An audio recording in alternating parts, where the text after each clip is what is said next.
Un matin, je me suis réveillée, j'en ai eu assez. Je me sentais carrément ensuquée.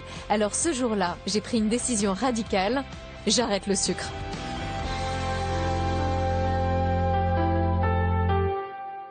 Manger léger et se dépenser physiquement pour trouver sa nourriture.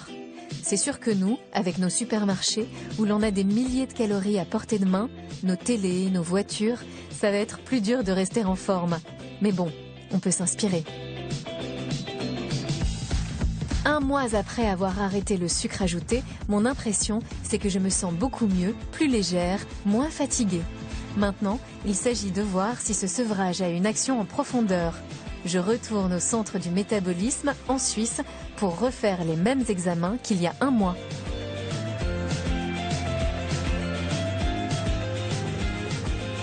Et alors, comment c'est passé?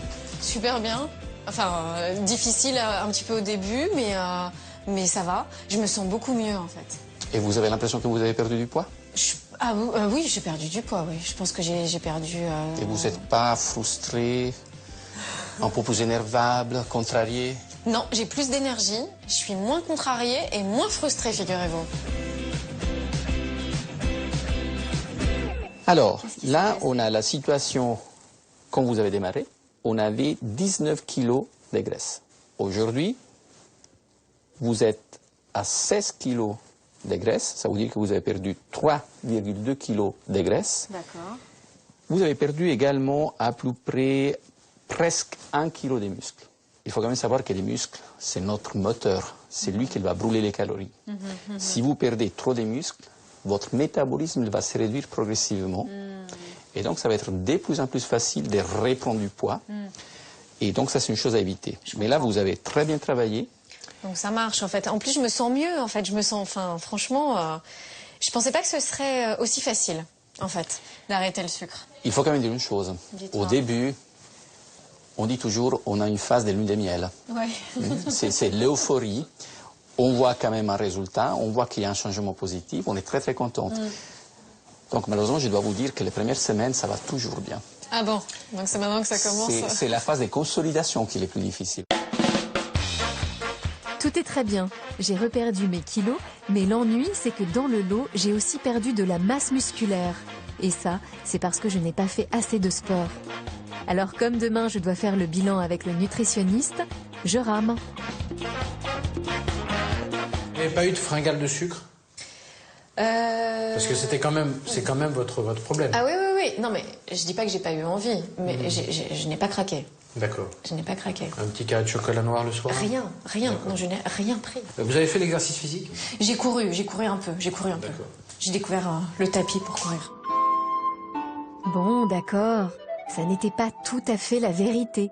J'ai fait 3 fois du sport en un mois au lieu de 3 fois par semaine comme il me l'avait recommandé. Je lui ai débité les mêmes excuses que celles qu'il doit entendre à longueur de journée. Finalement, ça a été plus facile d'arrêter le sucre que de se remettre au sport. L'exercice physique, il doit être doux, c'est-à-dire à la moitié de sa capacité maximum, et il faut le faire régulièrement. Et la star de tous les exercices, c'est la natation. Oui. Parce que c'est régulier, on est dans l'eau, donc une pression positive, et c'est très Mais très ça bon muscle pour le- pas trop. Hein. Mais le problème, c'est pas de vous muscler. C'est quoi? Le problème, c'est de maintenir votre masse musculaire. C'est que 1 kilo de muscle brûle 30 calories par jour sans bouger. Souvenez-vous, on a commencé que depuis un mois. C'est-à-dire qu'on a changé les habitudes de votre organisme, et l'organisme humain, il a horreur qu'on lui change ses habitudes. Donc il fait tout pour faire de la résistance. Et changer ses habitudes alimentaires, sincèrement, c'est entre 9 mois et 1 an. Finalement, ça n'est pas si difficile de changer d'habitude. Après un mois de sevrage strict, je suis sortie de l'automatisme. Je me suis déshabituée du goût sucré. Aujourd'hui, j'ai retrouvé une énergie vitale qui semblait anesthésiée par trop de sucre. J'ai redécouvert le goût des aliments bruts, naturellement sucrés. Je me suis tout simplement réapproprié ma nourriture sans attendre après personne, ni les industriels de l'agroalimentaire, ni les pouvoirs publics.